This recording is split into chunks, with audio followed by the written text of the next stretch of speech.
वो काल के ग्रुप कौन कौन से हैं? पुण्यात्मा, काल ने, इस ज्योत निरंजन ने कहा था कि परमात्मा की इसकी वार्ता हुई थी, तब कहा था कि भगवान 3 युगों में जीव थोड़े ले जाना, सतयुग त्रेता द्वापर में कम जीव वापस ले जाना अपने लोक में, और चौथा युग जब कलयुग आवे तब तब शरण जीव बहु जावे। ऐसा वचन हर मोय दीजे, तब तो गवन संसार ही कीजे। परमेश्वर कबीर जी अपने पुत्र जोग जीत का रूप बना करके इसके 21वें ब्रह्मांड में वार्ता की थी। इसने पहले तो झगड़ा किया भगवान से, लेकिन समर्थता के सामने इसकी पार नहीं बसाई। फिर इसने चापलूसी का सहारा दिया, चरण पकड़ दिए और कहा, आप किस उद्देश्य लेकर आए हो, क्या उद्देश्य लेकर आए हो? तो परमात्मा ने इसको सारा स्पष्ट कर दिया कि मैं जाऊंगा तेरे नीचे के लोकों में, और तूने इन प्यारी आत्माओं को कितना कष्ट दे रखा है। कोई पशु बना दिया, कोई पक्षी बना दिया, कोई कुत्ता बनाया, कोई गधा बनाया, मनुष्य बनाए तो इनके साथ कितनी यातनाएं दे रहा है। मैं इन प्राणियों को जाकर बताऊंगा कि तुम जिस लोक में रह रहे हो ये काल का लोक है, तुम सतलोक के रहने वाले हो, और सतलोक में जाने की जो विधि, जो मंत्र है वो मेरे पास है, वो इनको दे दूंगा, फिर ये सतलोक आएंगे।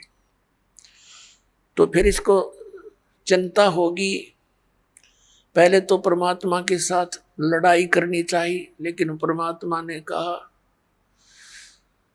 धर्मदास नाम के एक महापुरुष जो परमात्मा की उन प्यारी आत्माओं में से हैं जिनको भगवान मिले थे, उसको बता के धर्मदास, जब इसकी पार नहीं बसाई मेरे ऊपर, इसने अटैक किया, मैंने श्वास का सिमरण कर दिया, सतनाम के श्वास, वो श्वास का सिमरण कर दिया, जिस कारण से काल नीचे जा गिरा बहुत दूर पाताल में। पुण्यात्माओं, परमात्मा कबीर जी हमें सतर्क करते हैं, आप जी के ऊपर कभी कोई आपदा आवे तो सतनाम का सिमरण तुरंत शुरू कर देना, ये अभ्यास बना लेना। ना यम के दूत निकट आएंगे, ना काल निकट आ सकता, तुरंत अगर आ भी गया है तो बहुत दूर चला जाएगा, आपको कोई हानि नहीं कर पाएगा। तो उस समय परमात्मा ने यही बताया कि उसके बाद फिर जब इसने देखा कि इनके पास बहुत शक्तिशाली मंत्र है, चरण पकड़ दिए, तब कहा था कि आप किस उद्देश्य लेकर जा रहे हो? परमात्मा ने सब बताया, जैसा दास ने भी वर्णन किया। फिर इसने कहा, जी कोई बात नहीं, जैसे आपकी इच्छा वैसे कर लेना, पर मुझे कुछ आवश्यकताएं हैं, वो मेरी पूरी कर देना। परमात्मा ने कहा, बोलो। इसने कहा, ऐसे नहीं, आप वचनबद्ध हो जाओ। तो परमेश्वर कबीर जी वचनबद्ध हो गए। तब इसने कहा था कि 3 युगों में जीव कम ले जाना, और चौथे युग कलयुग में कितने ही जीव ले जाना। और परमात्मा एक दया और करना, आप अपना ज्ञान देकर ले जाना, आपके ज्ञान को स्वीकार करें वो आपके, मेरे ज्ञान को स्वीकार करें वो मेरे, उन पर उनको बलपूर्वक ना ले जाना। परमात्मा को सब पता था कि बलपूर्वक अगर ले भी जा सकता हूं मैं, फिर ये रुकेंगे नहीं वहां, क्योंकि इनकी आस्था यहीं पर जमा हो रही है। पहले इनकी आस्था हटाऊंगा, इनको ऐसा ज्ञान दूंगा कलयुग में और प्रमाण दिखाएंगे, तो फिर ये अपने आप इनकी रुचि सतलोक में हो जाएगी। पुण्यात्मा, तब काल ने जब पता लगा कि अब सारे वचन मान लिए, तब कहने लगा, जाओ जोग जीत संसारा, और जीव न माने कहा तुम्हारा, 12 पंथ करूं मैं साजा, नाम तुम्हारा ले करूं आवाजा। इन 12 पंथ नाम जो ले ही, सो हमरे मुख आन समोही। और अनेक पंथ चलाऊं, या विद जीवों को बरमाऊं। देवल मंदिर को कहते हैं, देवल तीर्थ और देव पूजाऊं, और तीर्थ व्रत और नकली जप तप मन लाऊं। इनमें उलझा दूंगा और जाओ जोग जीत संसारा, फिर जीव न माने कहा तुम्हारा। जीव तुम्हारा कहा न माने, हमारी और हो बाद बखाने। हमारे वकील बन जाएंगे वो काल के, जो तेरे बच्चे उनको इतना मिसगाइड करवा दूंगा अपने दूत भेज कर 12 नकली पंथ, और उसके बाद और पंथ अनेक चलाऊंगा, इस विद जीवों को भरमाऊं। तब परमात्मा ने कहा ठीक है, तू अपने सारे काम कर लिए, जितने दाव तू लगावेगा काल। परमात्मा ने कहा था जब कलयुग 5505 वर्ष बीत जाएगा, तब मैं अपना अंश भेजूंगा। पहले तो परमात्मा ने कहा था मैं स्वयं आऊंगा, उनकी मौज है वो आप आवें या अपना प्रतिनिधि भेज दें, एक का बात होती है। तो पुण्यात्मा, इस काल ने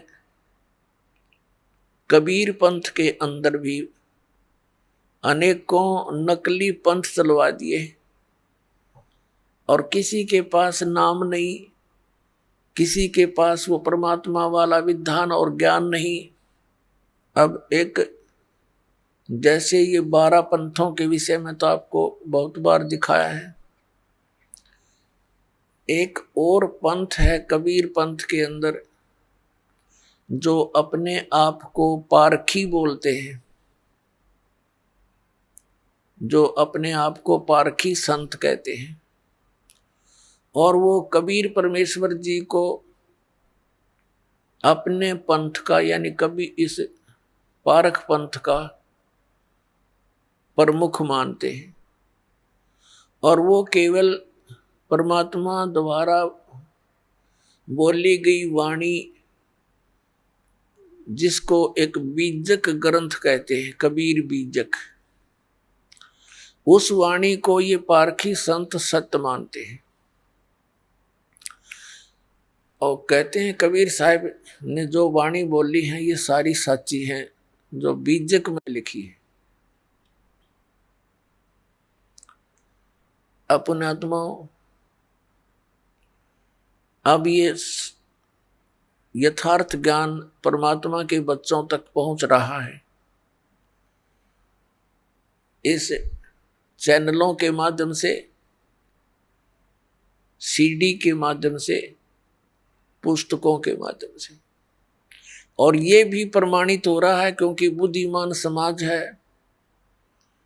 आज कोई बालक नहीं, अभी तक इन पुण्यात्माओं को ये पता ही नहीं लगा था कि जिनको हम संत मान रहे हैं ये संत नहीं असंत हैं। ये तो आपसे भी नीचे स्तर के ज्ञान के व्यक्ति थे, क्योंकि इन्होंने वो भक्ति भी छुटवा दी जिससे थोड़ा बहुत लाभ मिलना था। जैसे घर घर में जोत जगाई जाती थी जो हवन यज्ञ का काम करती थी, इन राधा स्वामी पंथ, धन धन सतगुरु पंथ वाला ने, जय गुरुदेव पंथ वाला ने वो भी बंद करवा दी। और क्या कहते हैं, हम तो अंदर ज्योति देखेंगे, अंदर देखेंगे, अंदर की ज्योत जलाएंगे।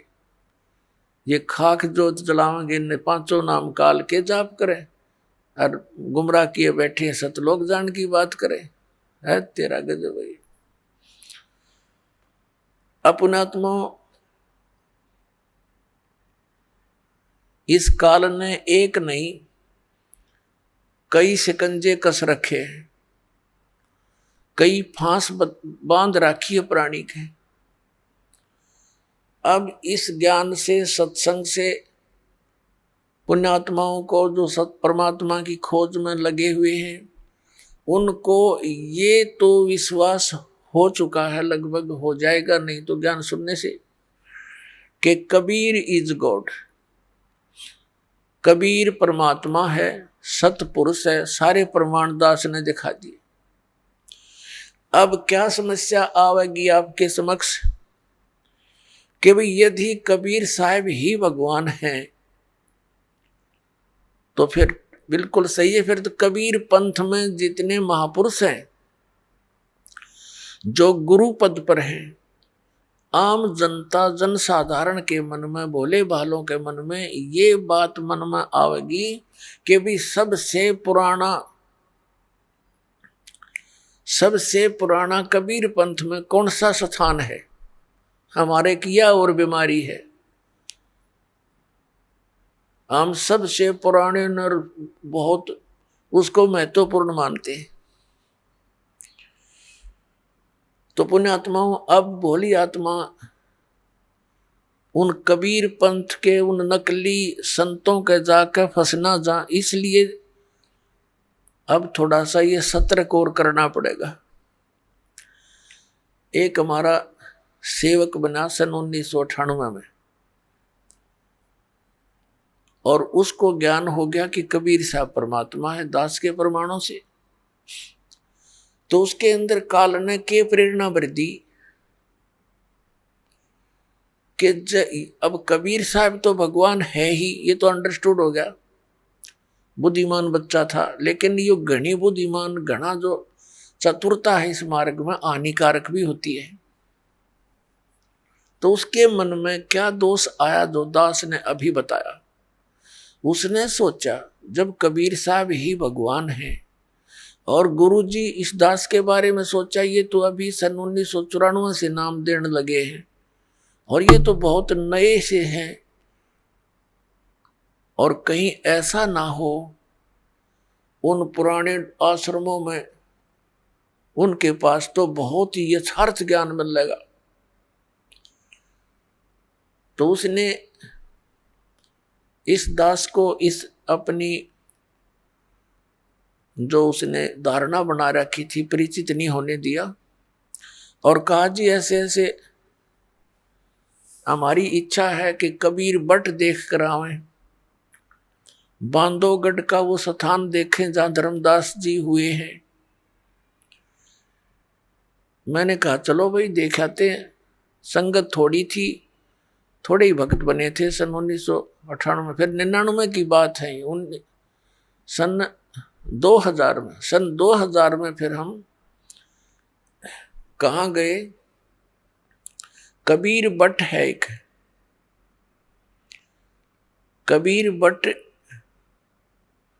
ये गुजरात स्टेट में भरूच एक शहर है।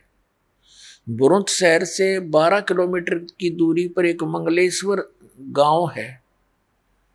मंगलेश्वर गांव के पास एक शुक्ल तीर्थ नाम का पहले एक गांव था और उसमें जीवा दत्ता नाम के 2 ब्राह्मण भाई रहते थे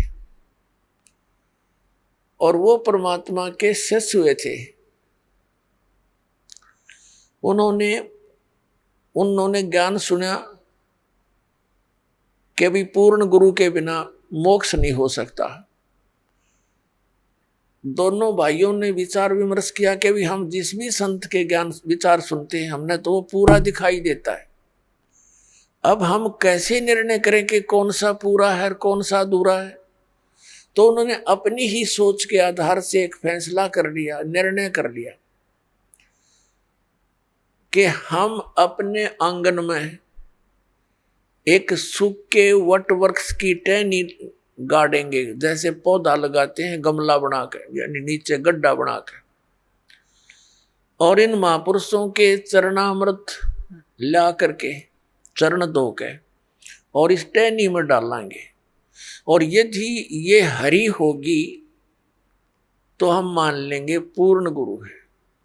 इस दृष्टिकोण से उन्होंने जहां भी जिस संत का नाम सुना वही पहुंच गए और उनसे प्रार्थना की, दासों को चरणामृत दीजिए अब संत इस बात से नकारा नहीं करते कि बेटा ले लो, उनके चरण धोए और डाल के पात्र में घर ले आवे, आते उसमें डालते।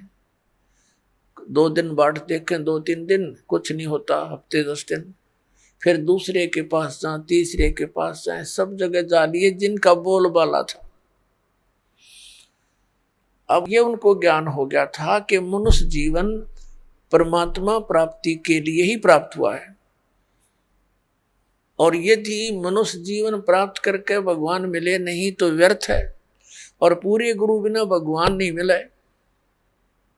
सब संत कहते हैं, ऋषि और मंडलेश्वर कहते हैं।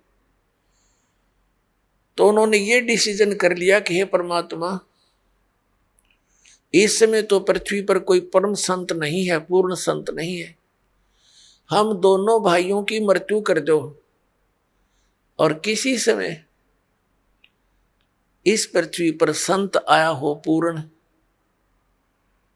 उस समय हमारी शेष आयु मनुष्य की दे देना दाता।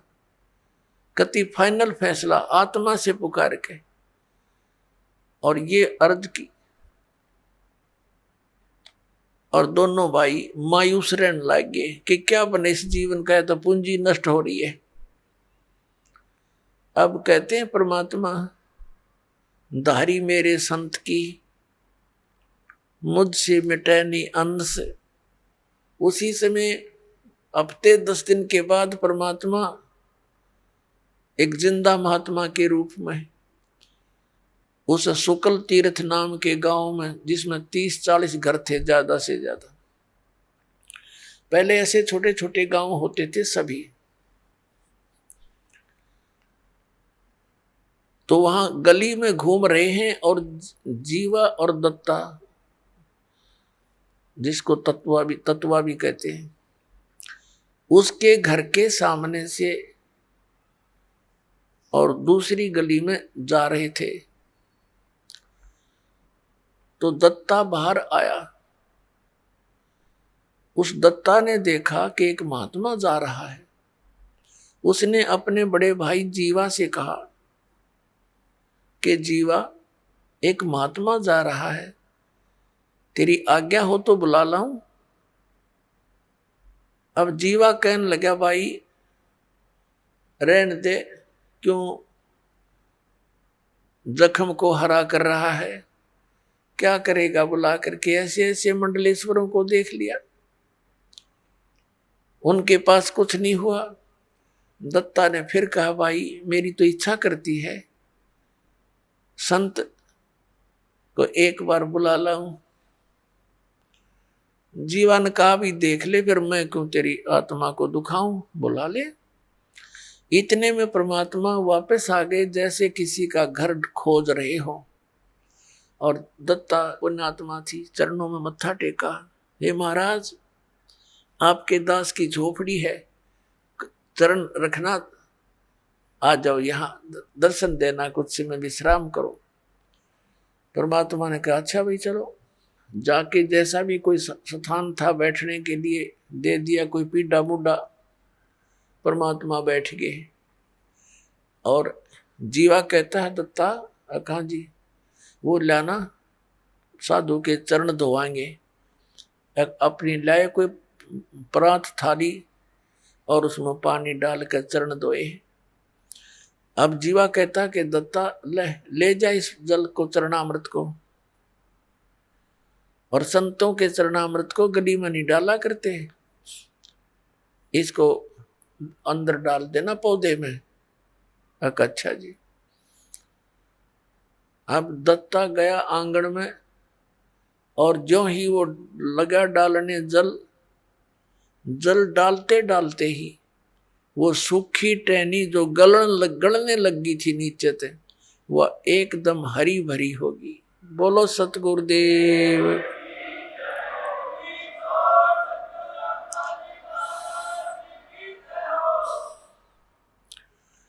अब दत्ता ने कहा, जीवा आइए एक बार दौड़ के, आइए एक बार जल्दी आना।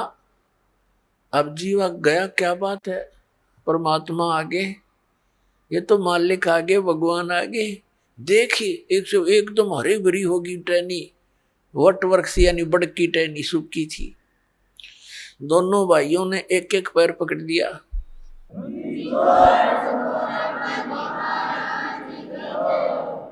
दोनों भाइयों ने एक एक पैर पकड़ लिया। अरनु देखे मुंह की तरफ और रोए और कहने लगे, भगवान हम तो कति थक चुके थे और हमने मान लिया था कि इस पृथ्वी पर कोई संत नाम की चीज नहीं। ये भगवान आप पहले क्यों ना आए दाता, हमने बहुत प्रयत्न किया, बहुत खोज करी, बहुत खोज करी। परमात्मा कहने लगे, बेटा मैं आता जाता पहले भी तुम्हारी आत्मा से मैं खूब परिचित था, तुम्हारे हृदय की कसक से। यदि मैं पहले आ जाता और ये अरी बरी भी हो जाती, होनी थी तो कोई दुख दिखता कोई ना, जो तुम वैसे ये संत की पहचान नहीं होती, फिर भी मैंने तुम्हारी आस्था को देख करके लीला करनी पड़ी बेटा। यदि मैं पहले आ जाता और ये हरी भरी हो जाती, तुम उपदेश ले लेते, ठीक है, फिर तुम्हारे मन में यह धारणा और आती कि हो सकता है एक बहुत बड़ा मंडलेश्वर है, उसका बड़ा बोलबाला है, उसके हजारों की संख्या में शिष्य हैं, कहीं वो हमारे गुरु से भी अत्यधिक शक्तिशाली हो, तो तुम बेटा फिर धक्के फिर भी खाते। और उस समय जब गुरु बना लिया, उसके बाद मन में आपके ये धारणा आती तो बेटा मेरे से भी खत्म हो जाते, क्योंकि गुरु के प्रति अविश्वास होने से नाम खंडित हो जाता है। गुरु बनाने से पहले खूब छानबीन करे, खूब हर तरह से उसकी परीक्षा करे, और उसके बाद अगर आपके मन में दोष आता है तो आपका नाम नहीं रहता, कनेक्शन कट जाता है। अपनात्मा ये ज्ञान तो है यानी परम संत के लिए, ये परम संत के ऊपर लागू हैं ये सारे नियम, और हमने ला रखे नकलियां के ऊपर। लेकिन परमात्मा कबीर जी ने कहा कि झूठे गुरु के पक्ष को तजत ना लावे वार, झूठा गुरु हो तो तुरंत तुरंत त्याग दे। और सही गुरु मिलने के बाद फिर मन में आपके कोई दोष रहता है, फिर आप नाम रहित हो जाते हो। तो बेटा मैं पहले आ जाता, तुम फिर भी धक्के खाते। मैं इसलिए देर से आया हूं कि तुम्हारी सारी फड़क निकल ले और तुम इन सारे संतों ने टटोल लो पहले, नहीं तो फिर बात बिगड़ जाती। तो दोनों कहने लगे, महाराज जी यह बात आपकी 100 की 100 सच्ची, 100%। क्योंकि आप तो एक सिंपल से आदमी और उनका बोलबाला हमने कति परख कर देख लिया, उनके पास ये शक्ति नहीं थी। फिर परमात्मा ने कहा, बेटा केवल यही एक उदाहरण नहीं होना चाहिए, एक संत की पहचान इस सब एक पॉइंट से नहीं होती। संत की पहचान उसके ज्ञान से होती है। अब सुनो, मैं तुम्हें ज्ञान सुनाता हूं। परमात्मा ने उनको कई दिन तक अपने द्वारा रची हुई सृष्टि का ज्ञान दिया। तो कहने का भाव ये है कि वो जो सूखी टहनी लगाई थी कबीर परमेश्वर जी के चरणामृत से वह हरी भरी होगी थी, उस टहनी ने एक बहुत बड़े वट वृक्ष का रूप धारण कर लिया।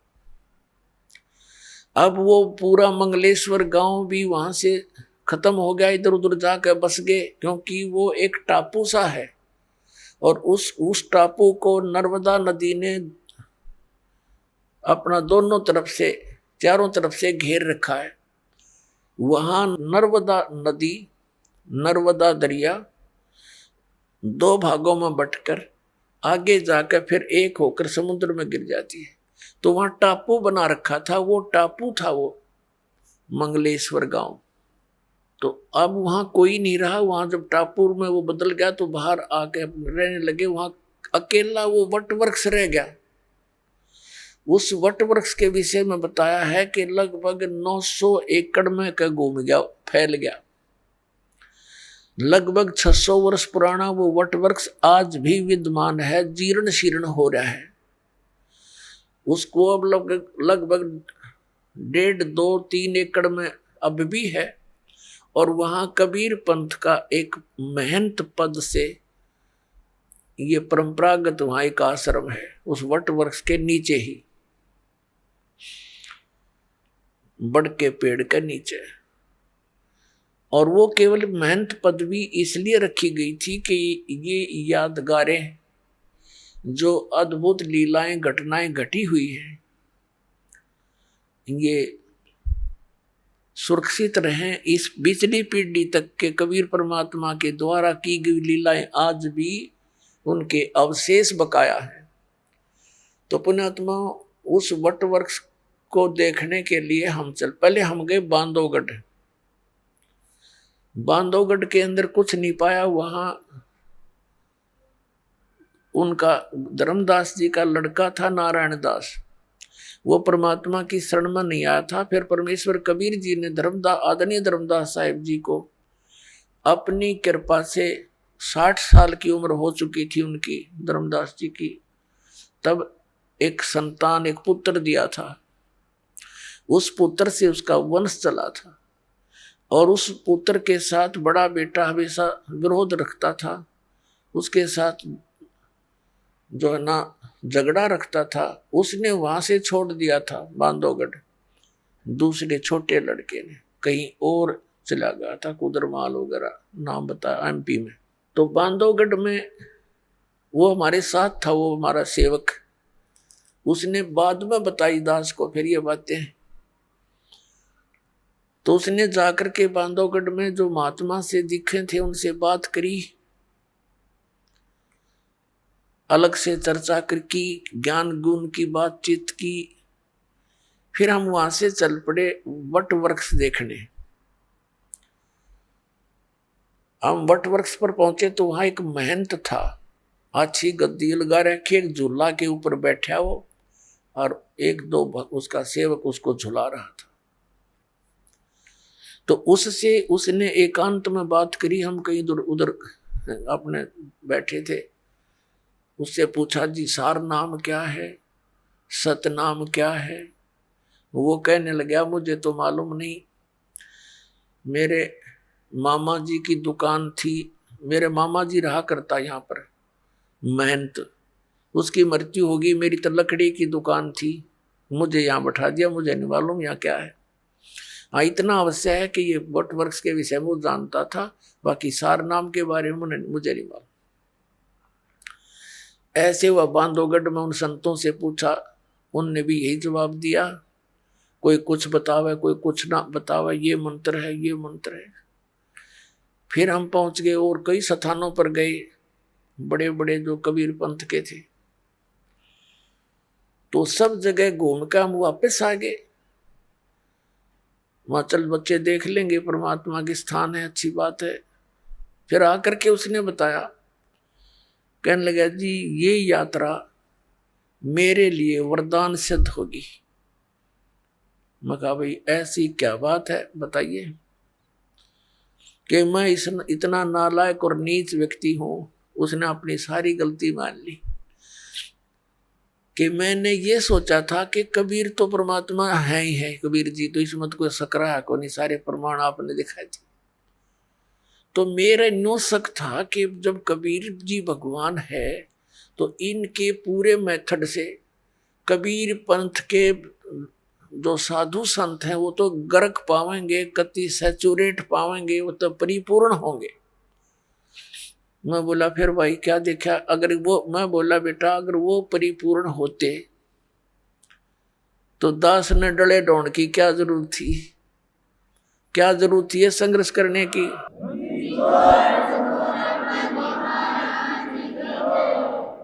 इस दास ने क्या जरूरत थी फिर इस पंगे में पा देने की? सारे सबको मैं बताऊं इनका ज्ञान गलत, इनका ज्ञान गलत और यह ज्ञान सच्चा।